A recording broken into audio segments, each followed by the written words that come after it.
If you had killed just one money habit 5 years ago, you could have $50,000 sitting in your account right now. Here's the thing about money habits. They're not flashy. No one crashes their car into a wall and calls it their net worth problem. Your net worth problem is quieter. It's in your daily choices. It's in what you don't see happening. Let me show you what I mean. Not because you were lucky, but because you understood one very simple thing. The problem? Most people don't realize they're broke. They're not broke because they don't make money. They're broke because of how they treat it. They have invisible leaks in their finances. Habits that look normal. Habits that friends do. Habits that financial companies actually encourage. Over the next 15 minutes, I'm going to walk you through the 8 money habits that are silently destroying your wealth. By the end, you'll see exactly why you're stuck and, more importantly, how to stop it. Welcome to DAM. 8 bad money habits destroying your wealth. You get a raise. Finally, right? Time to upgrade. You get a better apartment, a nicer car, dinner out on Fridays instead of once a month. Your friends notice, they comment on how well you're doing. You feel like you've made it. Then you get another raise, and the cycle repeats. I started this channel to break down money stuff in a way that actually makes sense. We're still in the early days, and every subscriber genuinely matters to me. If this content is clicking for you, if it's helping you understand money better, consider subscribing. It helps me keep making videos like this. Thanks. Let's keep going. Here's the math that nobody talks about.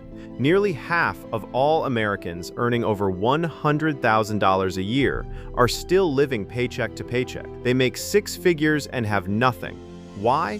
Because every dollar that came in got spent before it had a chance to become wealth. When you inflate your lifestyle with every raise, you're not building wealth, you're just becoming comfortable spending more. Your baseline gets higher, your expenses get bigger, the trap gets tighter. The real wealthy people, they don't spend based on how much they earn. They spend based on how much they want to grow. They see an extra $1,000 and ask themselves, what could this become in 20 years? Not, what car can I buy this month? Wealth is invisible. It's the luxury car you didn't buy. It's the house you passed on. It's the money that nobody sees because it's in your investment account compounding quietly. You want to be safe, so you keep cash. A lot of it. In your savings account, earning maybe 1 or 2%, you feel smart, responsible, protected from the scary stock market. Here's what's actually happening. If inflation is running 4 to 8% and your savings account is earning 1%, you're losing money every single month. You're not protected. You're being robbed by inflation, and you're doing it to yourself. $100,000 sitting in a savings account loses $5,000 to $6,000 a year in buying power. Every year. Just disappears. And you never see it happen because it's not dramatic. It's slow. The real risk isn't the stock market going down for 6 months. The real risk is being absolutely certain that your money will lose value every year you don't invest it. Cash is a terrible place to store your money when inflation is real. You need it in high-yield savings accounts, treasury bonds, diversified investments, anything that actually grows. The money that sits idle is the money that gets eaten. Buy now, pay later. Sounds reasonable? Break it into smaller payments. Except it's not about breaking down big purchases. People are using BNPL for daily groceries, for coffee, for things they'd normally pay cash for. When you use BNPL for a grocery store purchase, you've created a debt that won't be paid off until next week. When you do it again a few days later, now you have overlapping debts. Now you owe money for 3 different grocery runs across the next month. The research is clear. People who use BNPL end up in serious financial trouble. They overextend themselves. They don't track the micro debts because they're small. But small debts everywhere add up to a suffocating cash flow situation. The real danger of BNPL isn't the interest. It's that it removes the friction from spending. There's no moment where you think, do I really need this? It's just click and pay later.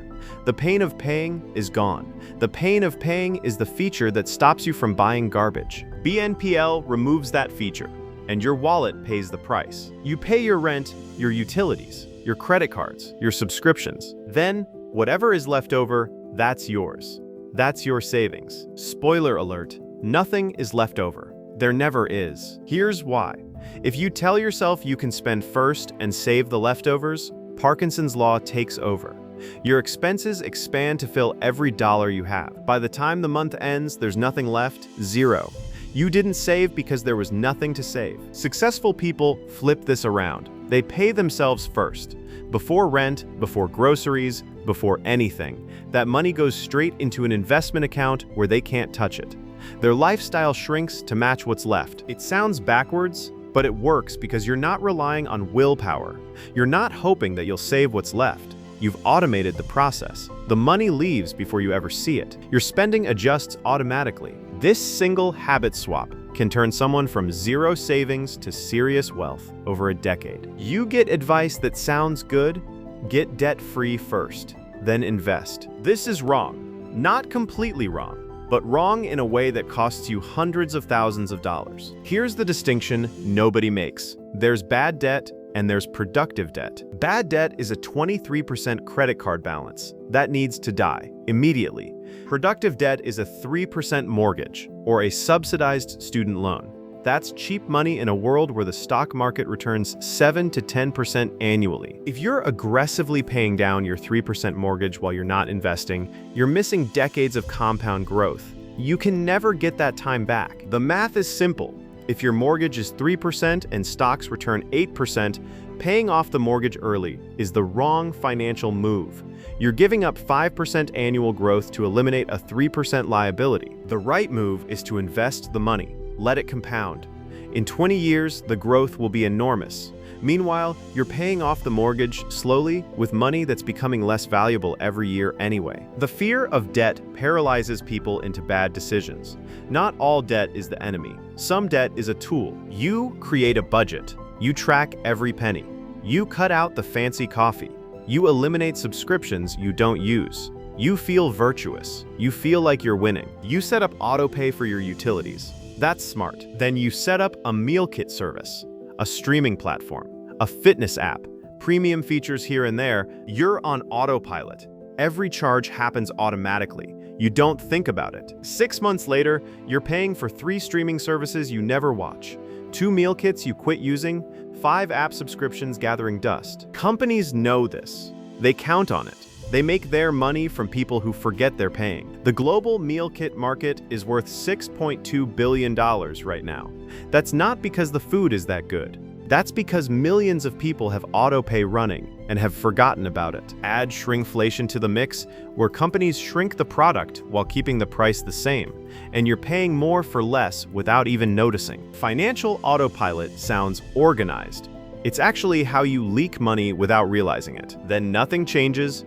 Your net worth stays the same. That's because budgeting is only half the equation. Cutting expenses is good, but cutting expenses and not putting that money anywhere is pointless. If you save $100 a month by cutting coffee, but that $100 sits in a checking account earning nothing, you didn't actually save anything. Inflation is eating it. Real wealth building isn't about spending less. It's about deploying that money into things that make more money. Investments, assets, income streams. Budgeting that stays focused only on restriction is like going to the gym and just standing there. You show up, but nothing changes. Couples don't talk about money. Parents sacrifice their retirement to pay for their kids' weddings. People refuse to look at their actual financial situation. They call it peace. It's actually disaster in slow motion. When partners don't communicate about money, they're working against each other. One person is trying to build wealth while the other is spending without a plan. The household leaks money in every direction. When parents sacrifice their retirement to fund their adult children's lifestyle, they're creating a situation where they'll become a financial burden later. They're not helping, they're delaying pain. But here's the good news. If you can identify which habits you have, you can fix them. You don't need a huge income. You need the right habits. Start with one. Pick the habit that costs you the most money. Is it lifestyle inflation? Cut it. Is it BNPL spending? Delete the apps. Automate your investments. Have money moved to a brokerage account before you ever see it in checking. Make it impossible for you to spend it. Understand the difference between good debt and bad debt. It matters. Kill the subscriptions you forgot about. Actually look at your accounts and talk to your family about money. Have the conversation that's uncomfortable. Your future self will thank you. Most people fail at money because they're running on habits they inherited or picked up by accident. You're now conscious of what those habits are. Consciousness is the first step to change. Financial avoidance feels like you're being kind or protecting your peace.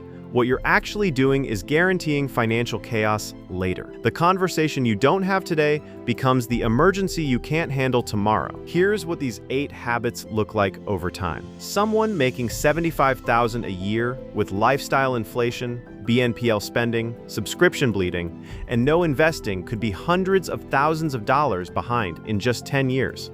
Not because they didn't earn enough money, because their habits made earning irrelevant. The Federal Reserve data is clear. By the end of last year, average household debt had hit $18.8 trillion.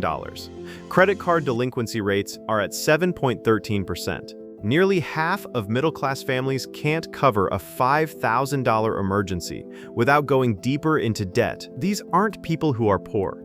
These are normal people with normal incomes being crushed by normal habits. This is the actual crisis, not the dramatic market crash. The quiet destruction of wealth through daily choices. So there you have it. 8 habits that look normal and cost you everything. You came here because something felt off, like you're earning okay money but not building wealth. Now you know why. It's not your income, it's your habits. If this made sense to you, if you're going to go back and actually examine your finances, hit that like button, subscribe if you haven't, drop a comment, and tell me which habit is costing you the most. That's the one we should focus on first. Thanks for watching. Now go break these habits.